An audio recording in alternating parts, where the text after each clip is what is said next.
Μήπως αισθάνεσαι συνέχεια κουρασμένος ή κουρασμένη, αν και κοιμάσαι πολλές ώρες και δεν έχεις καθόλου ενέργεια?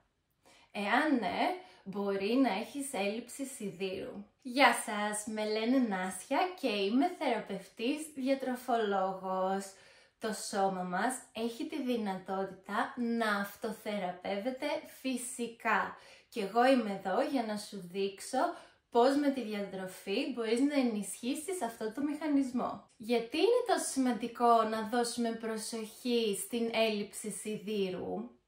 Το σίδηρο μεταφέρεται στο αίμα από μία πρωτεΐνη που ονομάζεται hemoglobin. Αυτή η πρωτεΐνη μαζί με το σίδηρο μεταφέρει και οξυγόνο. Μειωμένο σίδηρο σημαίνει λιγότερη από αυτή την πρωτεΐνη, τη hemoglobin, και συνεπώς λιγότερο οξυγόνο. Το οξυγόνο λοιπόν είναι απαραίτητο για τη δημιουργία ενέργειας από το φαγητό. Για να μπορέσουμε δηλαδή να μετατρέψουμε αποτελεσματικά τη γλυκόζη ή το λίπος σε ενέργεια, χρειαζόμαστε οξυγόνο. Επομένως, ξανά, χαμηλό σίδηρο σημαίνει χαμηλή διαθεσιμότητα οξυγόνου διαθέσιμη στους ιστούς, που συνεπάγεται σε χαμηλή ενέργεια, καθώς αν και μπορεί να τρως κανονικά, η τροφή δεν μπορεί να μεταφραστεί σε ενέργεια. Επίσης, όλα τα όργανα χρειάζονται σίδηρο για να λειτουργήσουν σωστά. Όργανα όπως ο εγκέφαλος, η καρδιά και τα νεφρά. Μπορεί όμως, ακόμα και αν παίρνεις αρκετό σίδηρο, πάλι να έχεις λιγότερα hemoglobin στη κυκλοφορία του αίματος, καθώς για να φτιάξουμε hemoglobin χρειαζόμαστε 3 συστατικά, τα οποία πολύ συχνά έχουμε έλλειψη λόγω διατροφής. Ποια είναι αυτά? Ο σίδηρος, η B12 και το φωλικό οξύ. Αυτό σημαίνει ότι ακόμα και αν ο σίδηρος είναι εντάξει, αλλά δεν παίρνεις αρκετό φωλικό οξύ, η B12 από τη διατροφή σου, μπορείς πάλι να εμφανίσεις συμπτώματα ανεμίας. Υπάρχει λοιπόν η ανεμία λόγω έλλειψης σιδήρου και υπάρχει η ανεμία λόγω έλλειψης B12 ή φωλικού οξέους, η οποία ονομάζεται μεγαλοβλαστική ανεμία. Ονομάζεται έτσι γιατί τα ερυθρά ομοσφαίρια τείνουν να είναι πιο μεγάλα, γιατί δεν είχαν τα απαραίτητα συστατικά για να δημιουργηθούν σωστά. Όταν λοιπόν κάνεις αιματολογικές εξετάσεις, υπάρχει ένας δείκτης ο οποίος λέγεται MCV και μετράει το όγκο ή το μέγεθος των ερυθρών αιμοσφαιρίων. Εάν λοιπόν αυτός ο δείκτης είναι χαμηλός, αυτό σημαίνει ότι τα ερυθρά αιμοσφαίρια είναι μικρά και αυτό συμβαίνει λόγω έλλειψης σιδήρου.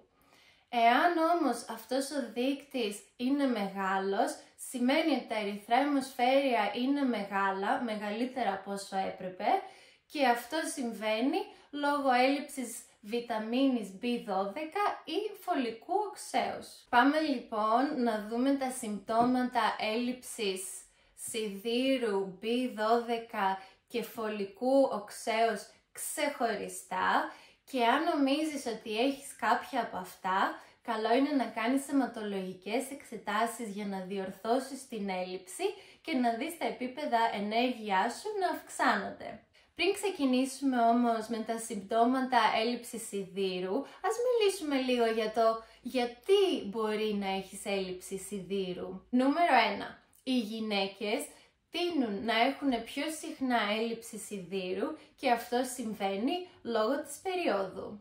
2. Λόγω εγκυμοσύνης. Το έμβριο χρειάζεται σίδηρο για να αναπτυχθεί, το οποίο φυσικά παίρνει από τη μητέρα του.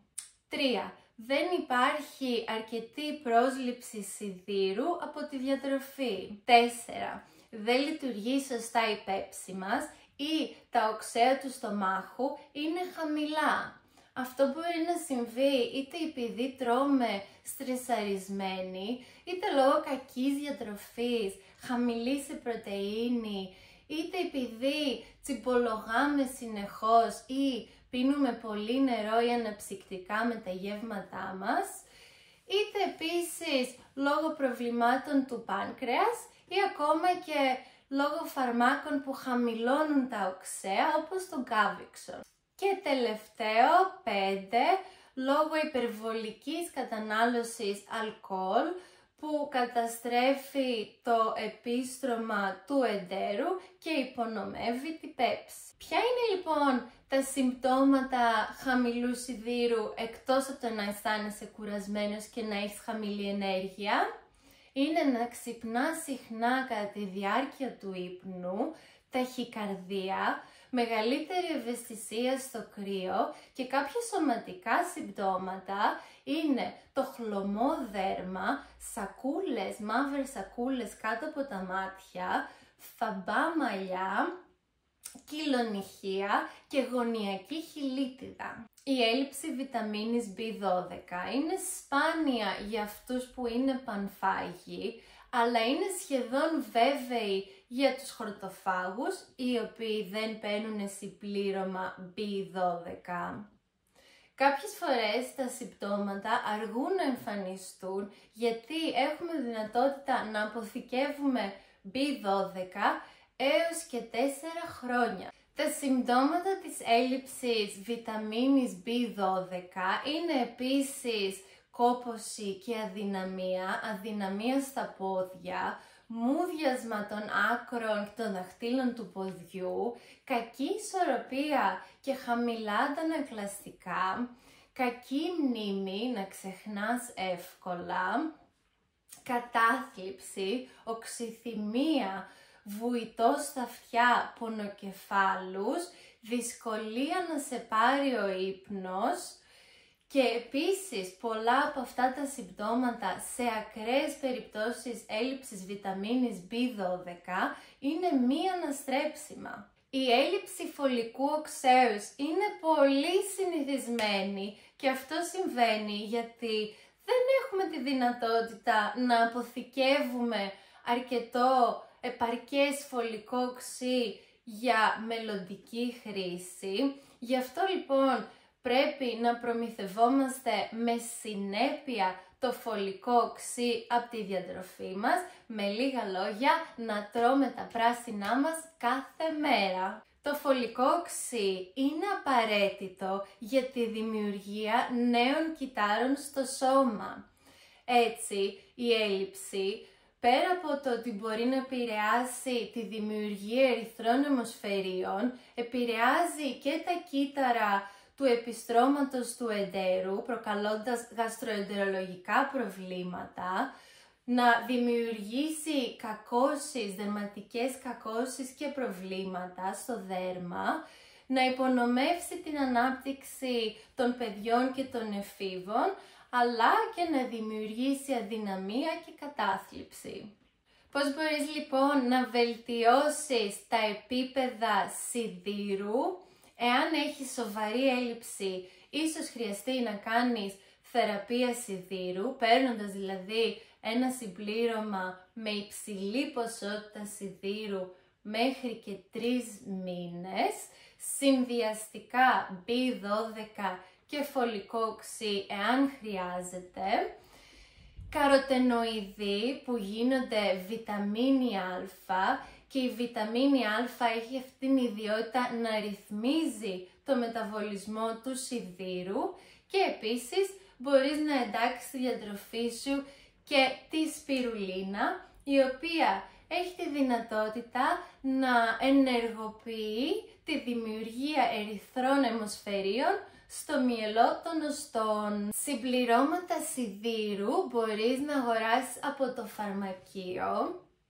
Υπάρχει μία μορφή σιδήρου η οποία είναι αρκετά ανεκτική στο στομάχι, λέγεται ferrous sulfate και είναι συνήθως αυτοί που χρησιμοποιούν για τη θεραπεία σιδήρου και η κατάλληλη δόση είναι 60 με 80 μιλιγκράμμ μέρα παραμέρα, καθώς έχει βρεθεί ότι η απορρόφηση είναι πιο αποτελεσματική εάν παίρνεις το σίδηρο μέρα παραμέρα αντί για κάθε μέρα.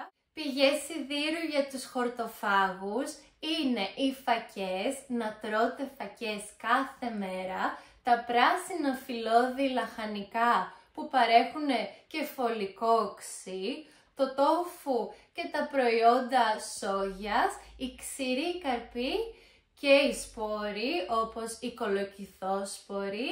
Αν σου άρεσε το βίντεο και έμαθες και κάτι, μοιράσου το με τους φίλους σου και κάνε και like.